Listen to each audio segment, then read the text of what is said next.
Mr. Baldridge, good news. Your head gasket is blown. And then it was fixing to blow on number 4 as well.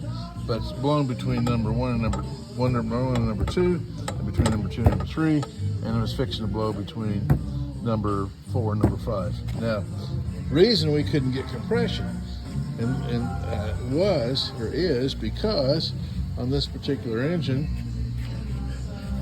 apparently this whole model of engine, and I've never run into this before, but we were able to determine that when this one is at top dead center, for example, when this is at top dead center, you have an intake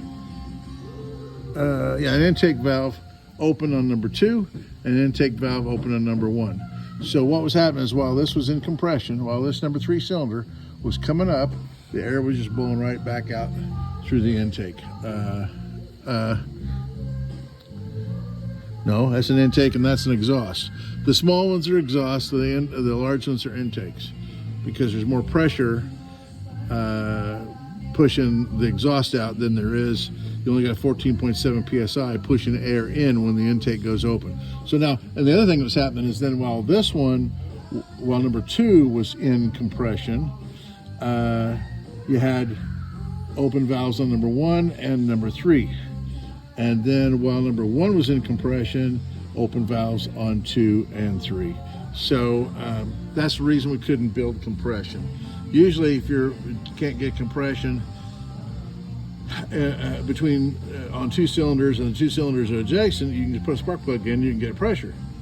But since there was 3 in line, that wasn't possible.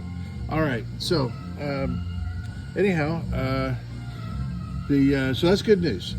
We also checked the head for flatness, and it's not. I can get 5/1000ths. I put a straight edge across this, and I can get 5/1000ths feeler gauge in between, and that's really too much to expect a head gasket to hold, according to our machinist.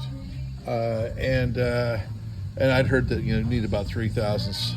Now we also checked the block for flatness to see if it needed to be decked, and I think we got good news there as well. I'm going to have the machinist double check me, but the block seems flat to me.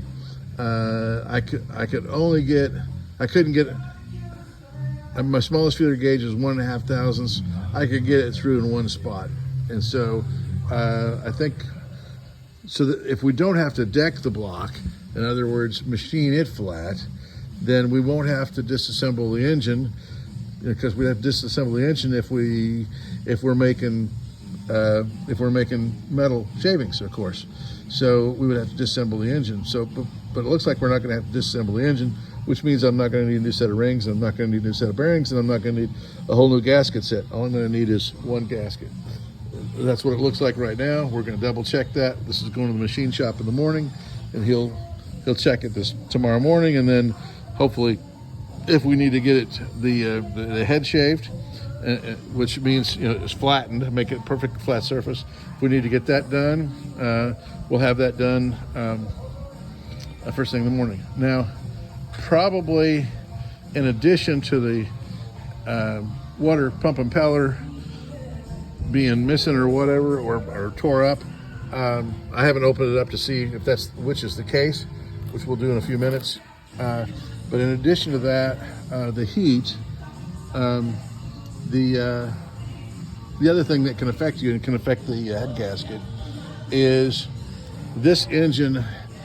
Once you torque the head gasket down and bring it to operating temperature, you'll torque it again, and the fasteners that moved the first time, 3/4 of those will move again.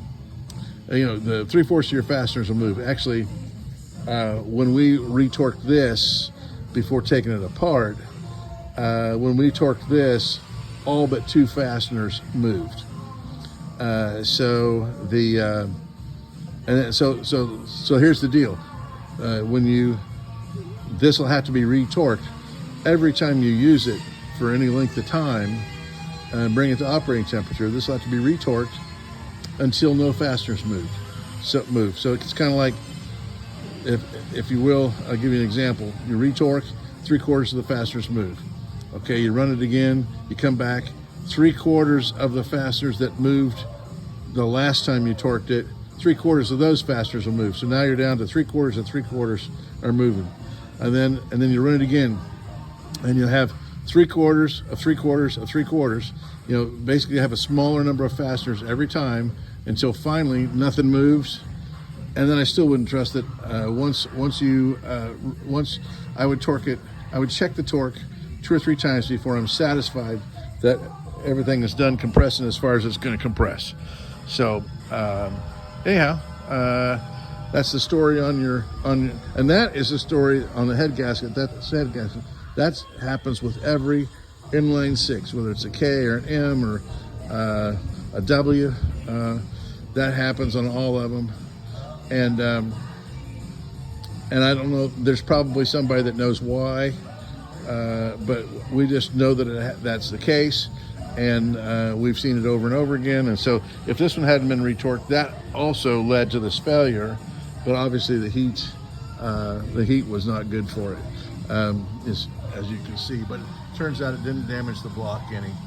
All right, cool. That's the update for today. Thanks.